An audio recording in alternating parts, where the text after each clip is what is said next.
Hello, everyone. Welcome to today's presentation. I'm really happy to be here with the Emergency Home Learning Summit. I'm excited to present today's topic. My name is Rachel Freeman, and I'm from Safe Space Teaching. So let's get started. Today's topic is all about the manifestations of trauma in education. So we're going to be talking about what we might see, hear, or feel in the classroom that relates to past traumas that students have gone through or current traumas that students are going through. We're also going to talk about some of the ways that we can kind of combat that or support that in the classroom environment to really allow our children to engage more fully in the classroom and with their learning. So before we really start, who am I? So like I said, my name is Rachel Freeman. I am currently a special education teacher, and I work in a program that is designed to support children with trauma, behavioral needs, and emotional needs as well. Out of the classroom, I am a lover of the outdoors. We actually just purchased a home on 8 acres. So if you keep up with me after this talk, you might be seeing some little farm animals running around at our house. But really, I just like to bring a lot of the experiences that I have outside traveling and all of that into the classroom. My why for being here is just that I am very passionate about supporting these students that have gone through past histories of trauma or continue to experience trauma in their lives. I'm very passionate about helping teachers to combat the challenges in their classroom in supporting these students and making it a positive environment for teachers and students, and also help reduce teacher burnout, because we all know that behaviors and challenging days at work can really lead to teacher burnout. So I'm here to hopefully help you combat some of that stress. So let's talk, before we actually get into the manifestations of trauma, let's just talk about injustices in education specifically. So you might see students falling through the cracks in your school. The tiered system doesn't necessarily pick them up, or you might have children that exhibit really intense behaviors, and you might have staff calling police or calling an ambulance to take those children to the hospital because they seem, quote unquote, out of control. All of these things are injustices that occur in a system that necessarily, isn't designed for them.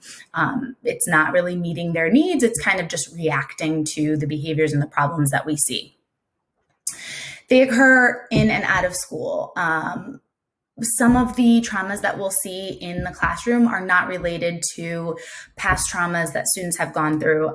Some things to note are injustices in the ability for transgender students to access the correct bathroom or to be referred to with the correct pronouns. Those can all be traumas that occur within the school system. We also have, issues with socioeconomic status and being able to access education in a poverty-stricken environment. Those can all be traumas that students kind of go through outside of school that end up kind of translating to the school environment. The manifestations that we'll be discussing today can be very deep traumas. They could be things like witnessing domestic violence, sexual abuse, physical or neglect in the past, being in a family that there's heavy drug use. All of those are kind of like deeper traumas, really intense ones. There also can just be pervasive struggles, students being bullied at school, and the systems that we kind of exist in at school that are not necessarily meeting these students and supporting them in these struggles. So what does trauma cause? We just talked about kind of like a bunch of different traumas that you might see that students might be going through in their lives or at school. But what do we actually see in the classroom? One of those things that we see is dysregulation, and that can be in many different forms. You might have a child that is just extremely hyper, that their bodies are just not at like that home base type feeling. They're constantly moving. They're constantly just not able to kind of just be. You might also see a student using a baby voice, kind of like dissociating from everything around them. You might see a student that is just physically unable to keep their body from hitting other people. They might react in a very dysregulated state. You might also see insecure attachments. We might see a student that when a new person comes into the classroom, they immediately attach themselves to that person and say, I love you, or you're not going to leave me, are you? Those are things that we might see. We also might see like polarizing with that insecure attachment. So the ability for the student to, from one point with one adult, have a very secure attachment seemingly, and then all of a sudden you bring in another person and they don't want anything to do with the other person that was originally with them. Polarizing. I only want one person near me at this time. I'm going to assert control over that. This other staff member can't work with me. Those are all hallmarks of insecure attachment. Poor boundaries. Also, I touched upon this, just the inability for the student to kind of understand the staff and student relationship, the teacher and student relationship. I love you. Can I marry you? These are all things that we've heard in our practice, I'm sure at some point, but those are all hallmarks of poor boundaries. Asking too many personal questions. Those are all things that trauma can kind of blend those lines for boundaries. Learning difficulties are also a hallmark of trauma. We might see it in conjunction with PTSD or with things like ODD, things like that. But learning difficulties are very, very, very real for students that have gone through trauma. It can be extremely difficult for them to engage with, again, we're looking at the slide, poor executive functioning. It can be very difficult for these students to sit down, calm their bodies, kind of get back to that regulated state. If they're living kind of like up here in that heightened state where fight, flight, or freeze, right? If they're always living in that way, then calming your body and being able to absorb the content is very difficult for them. We also might see sensory processing difficulties. This might look as severe as a student throwing themselves on the ground to kind of receive some input into their bodies, or it might be as simple as a student just fidgeting with something. They might need some sensory input. We also might have students that are very sensitive auditorily to loud noises, to just like physical, tactile things in the classroom. They might not be able to use a certain chair. It might bother them. They might not be able to use a certain writing instrument. Those are all things that trauma can cause in the classroom. So the behaviors that we're seeing are, and we've touched upon this in the last slide, but mood swings. A child can, in a state of dysregulation, kind of go from being at home base to being extremely dysregulated and not able to focus, to calm their bodies down, to use coping strategies. They're just not in that place yet. Saying I love you and I hate you, just kind of like flipping the script on that throughout the day. Inappropriate social skills. We see this a lot with children that have experienced kind of like pervasive trauma in early childhood. They do not have the skills to venture out and kind of make peer relationships. Really important. It's a really important skill in those young ages, but we definitely need to facilitate that as educators. Students, there's a lot of anxiety with students with trauma surrounding peers and around the ability to really form healthy relationships. Trouble focusing and retaining information. We see that a lot. That also manifests in the classroom based on past traumas. Disorganized, late. You might have a student that's just constantly late to your classroom. They just can't seem to get it together. And again, that's something that comes from poor executive functioning skills. It's not necessarily an attack on your class. We just can't get them organized enough to kind of get where they need to be. And sensitive to noises and touch. Those are all behaviors that we might see in the classroom due to past or ongoing traumas. So it all kind of leads us to this place of a stress response system, right? So when you experience trauma, your body's hormones go out of whack. You have increased levels of cortisol. And if you are in a state of immediate danger, that's going to help your body, right? It's going to help your body to stay safe. It's going to really trigger all of your senses to be on high alert. And we're going to make sure that we use that in a safe and healthy way in the short term. If these students are experiencing pervasive trauma outside of school, inside of school, their bodies are in that state all of the time. And that's where we really get into this sticky situation of a damaged stress response system.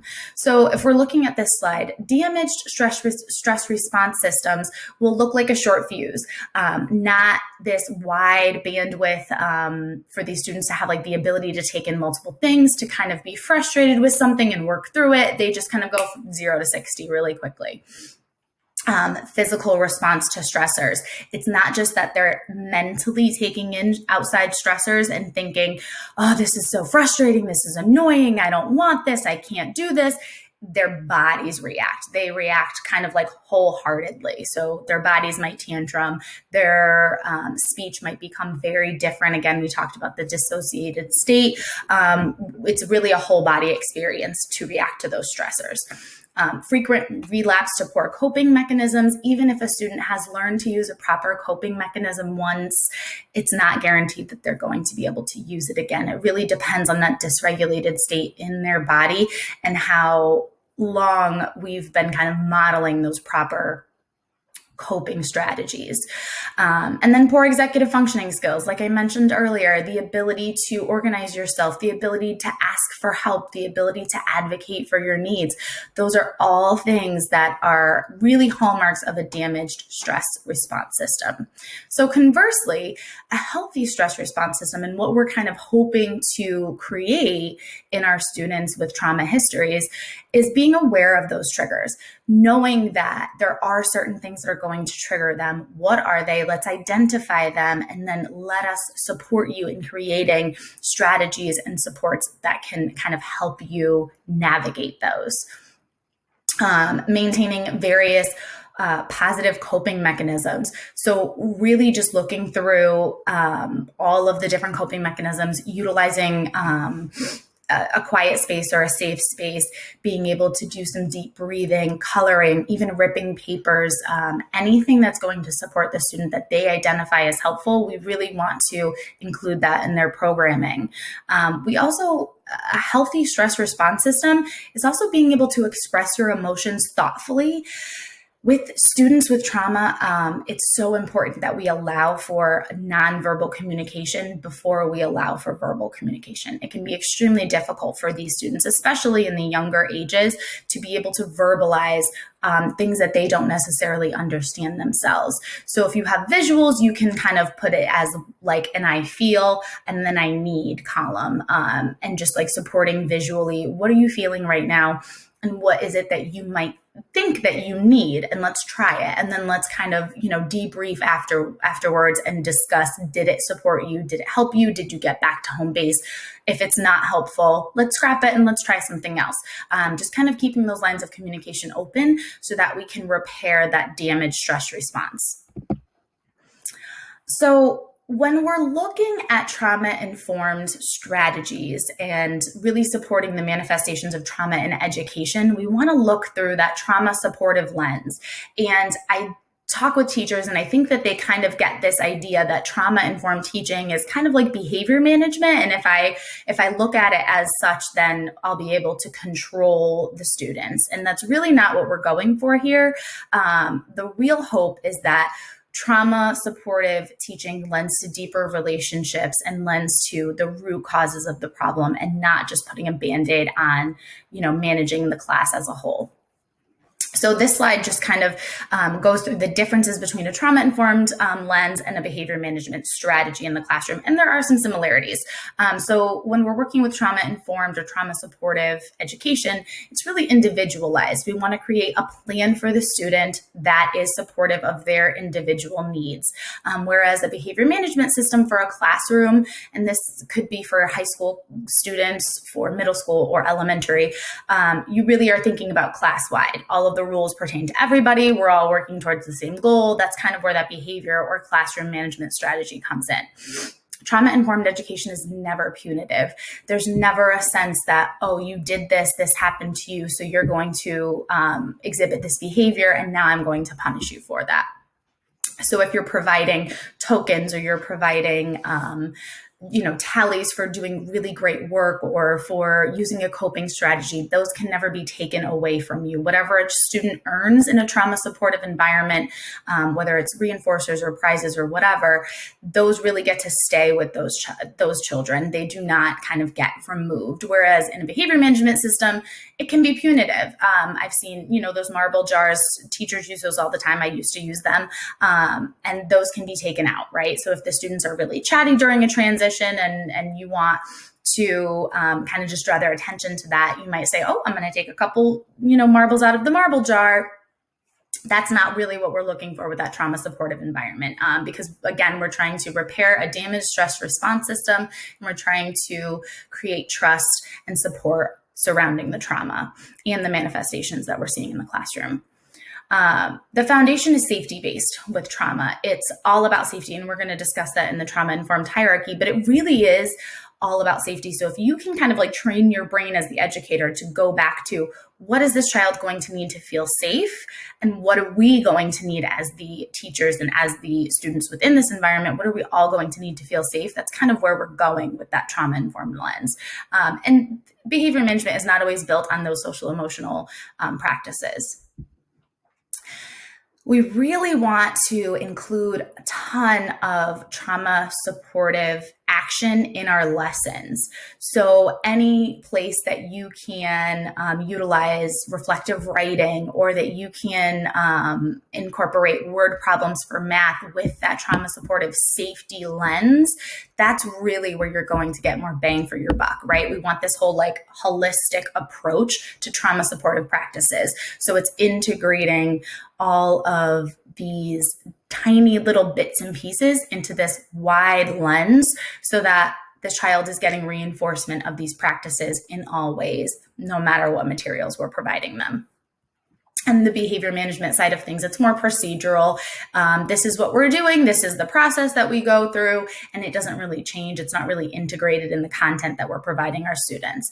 And then trauma-informed practices are very process-based. We're looking at the process as, again, a holistic approach, and we want to make sure that when we're reflecting on it, if something isn't working, we're changing the process. We're really looking at the intricacies of the programming to target the needs of the student and not necessarily outcome based. We're not looking for one specific outcome. We're really looking for the student to be able to advocate, to use coping skills, to really just engage safely in the environment. They both are built on strong relationships, high expectations. I can't tell you how many times I get so frustrated when I hear no demands or low demands for students with trauma histories and that have behaviors that are due to those trauma histories. Expectations are a part of life. They're a part of safety. So giving a student no demands and just allowing them to kind of like process on their own or do whatever they want in a classroom environment is not supporting your goals. It's not supporting the goals of the student. We really want there to be high expectations for these students, but we want to do it through that trauma supportive lens that we know we're supporting them and not just hounding them, right? And then we also want to pre-teach. Both of these systems, we pre-teach, we let them know what's coming, we let them know how we're going to achieve our goals and what's going to be supporting them in the process, what tools we've put in place. So this is the trauma-informed hierarchy, and this is something that I have in my classroom that I have trained my paraprofessionals with, that I work with other teachers with. And it's something that really just informs the way that we view every piece of content that we put in front of our kids, every strategy that we use when we create behavior plans. We're really looking to generalize these 4 skills. Okay. So safety is at the top of this hierarchy because, again, that is the most important thing. Kids with trauma histories don't necessarily feel safe in all environments, and they don't necessarily feel safe in the same environment all hours of the day. So depending on that dysregulation versus regulation state, we really want to make sure that we're building in safety, and that includes the safety of the staff. That's also a really important piece of this, is that we want teachers to feel safe at school, and we want to make sure that we're providing students with the opportunities. So we can't make students do anything I don't have magical powers. I don't think anybody watching this has magical powers. But what you can control is that the student is safe and that you're providing opportunities to learn. And those are high quality opportunities to learn where the student needs to be. So those are the two things. And I think that once we take out the control piece of it, we want to control everything. We want to make sure that they're, on the standards, that they're doing what they need to do every single day and following every single expectation. That's not in our power. But what we can control is the safety that we provide these students and the high quality materials, engaging them in proper learning. That's what we can control. So that is our number one step in a trauma supportive environment. Then we want to make sure that we integrate emotional intelligence into that. We want the children to be able to advocate for their needs. I always tell my kids, I want them to be happy and healthy kids. That's our number one thing, right? So in order to feel happy and to feel joyful, we really need to include a lot of that building of emotional intelligence. It starts with a morning meeting. It starts with being able to identify, how do you want to feel at school today? Do you want to have a really rough day? Do you want to feel unsafe? I don't think so. So let's look at how you want to feel. Do you want to feel creative? Do you want to feel powerful? Do you want to feel safe? Let's build in those conversations and let's be able to work collaboratively to support that. Then there's social skills. Social skills, again, I had touched upon this earlier, that they're not always inherent skills for students with trauma. When you have lost control over something in your life, when something bad has happened to you, or when you've experienced a really traumatic event, you don't always know how to interact with others and discuss things. A lot of times students will be kind of ahead of the curve with their ability to talk to adults and to engage in adult conversation, but social skills at the peer level might be really lacking. So we want to provide all opportunities for that and incorporate social skills in all of the materials that we're providing, whether that's content-based or supplementary. We really want to make sure that we're hitting that target. And the final thing is task completion.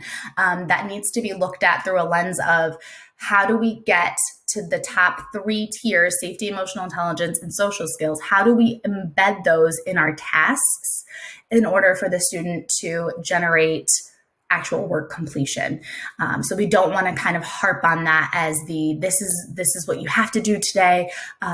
We want it to be more of a collaborative conversation, but still holding to those high expectations, and you still need to follow through on the demands.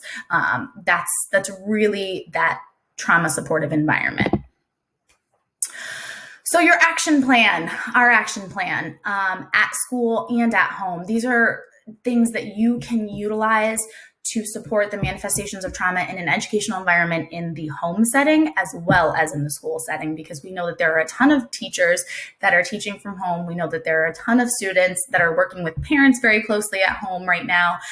So utilize these supports and actions in your day-to-day interactions with your students. The trauma supportive hierarchy, always utilize that and kind of look at it. I always kind of look at it as like a holistic systems check-in.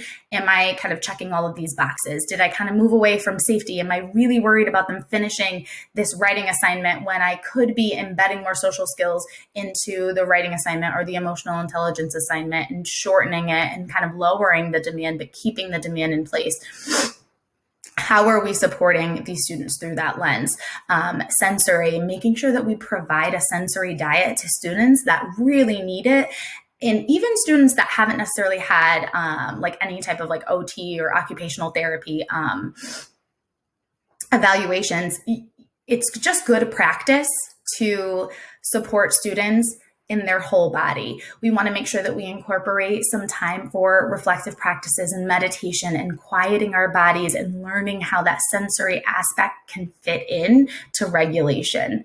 The other thing that we want to work on is the processing time. We want to allow students to be able to think about what's happening, give them some processing time, and then have them kind of collaborate with us and respond to what we're asking them.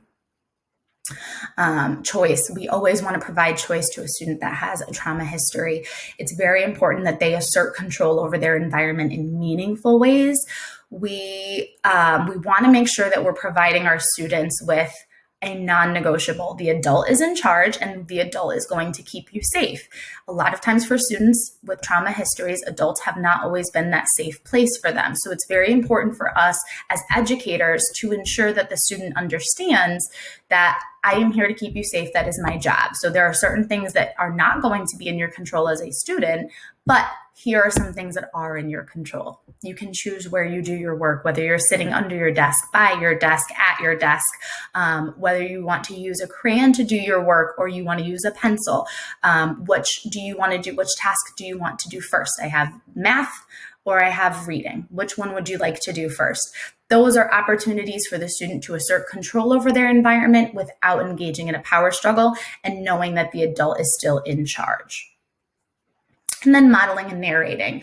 I think it's very important. And as educators, we get very caught up in the moments that are happening in our classroom and being able to get from one thing to the next and the time constraints. And this year is no different, but it's very important for us to model our actions and our internal dialogue with students. So even if we are frustrated in a moment with a student's behavior, we can say, I'm feeling very confused right now or very frustrated. I'm not really sure why you're reacting this way. Can you please let me know?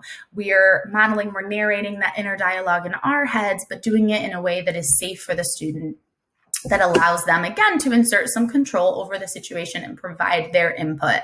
We also want to call out when a student has done something or said something kind to another, building in that social skill piece, right? So you could do this whenever a student just kind of does something nicely, gives somebody something, calling that out, making sure that we are really modeling and narrating all of those positives. And even the times where it's a little bit frustrating, we're modeling and narrating appropriate responses for our students. So support. What does support look like in all of these areas?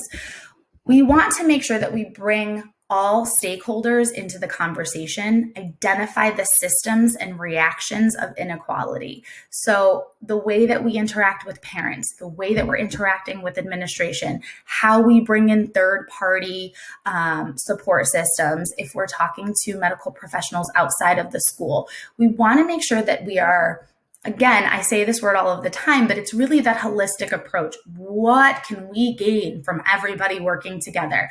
What systems are in place that we need to really look at and kind of go through with a fine-tooth comb and say, this is not serving our student. The way that this behavior plan is written is not really working for what's happening. Let's tweak it. Maybe we're looking at the handbook and saying, oh, the student should be technically suspended right now. That's not going to support the student. How can we get back to a place of reframing how we're supporting and how we're giving all of these students the safety net that they need at school. The next piece is that education before accusation. Seek to understand and providing support. We know that behavior is communication. We know that students are constantly seeking to tell us things when they are behaving in expected or unexpected ways. The same goes with parents. Parents are not educators. They are not always the most supportive of education, but that doesn't really mean that we have to be at odds. We really want to make sure that we educate our parents to let them know what's happening with their student or with their children so that we can all be on the same team and provide that support. The last part is to make sure that we're repairing our relationships through admitting wrongdoings, asking questions, and really gaining that deep understanding. The first year that you have a student, if you have a student for more than 1 year, which I tend to do because of the type of programs that I run, but it's really important that you're building the foundation for support, for trust, for understanding. We never want to accuse parents. We never want to accuse a child of doing things intentionally or on purpose. We really want to look through that trauma supportive lens as it like umbrellas the whole family. So just like a special ed teacher might have a student on their caseload, their families are on your caseload as well. You're all working collaboratively to ensure that this student can engage in meaningful learning at home, which are at school, which will translate to hopefully supporting the student in the home environment as well. and admitting wrongdoing. There is nothing wrong with admitting, and I'm sorry costs absolutely nothing. And I think if we as educators step away from the accusation or from our kind of, this ideal that we know it all. You don't know it all with students with trauma. I certainly do not know it all with students with trauma. I'm learning, unlearning, and experiencing things every single day. And when we can understand that one student with a trauma history is not the same as the next student with a trauma history, and what's worked for one student one day might not work for another student the next day, then we're really getting somewhere. And supporting the holistic approach to trauma supportive education and the manifestations that we see in education. So if you enjoyed this presentation, which I hope that you did, I know it was kind of an overview, but it's really important to kind of think of the manifestations of trauma in education in a totally different way so that we can reframe what education looks like for these students and what support looks like for these students. I hope that you will continue on this journey, that you will keep researching, learning, and trying new things in your practice with these students. If you'd like to connect with me, I would absolutely love to hear what you thought of this presentation, how it supported you, maybe what else you're looking for. You can find me on social platforms, on Instagram, on Facebook. You can email me, Rachel at Safe Space Teaching. You can also find me on my website, safespaceteaching.com. And again, I am so excited to be here. I hope that you found this valuable, and I hope that you take something into your practice. So thank you very much. I hope you have a great day.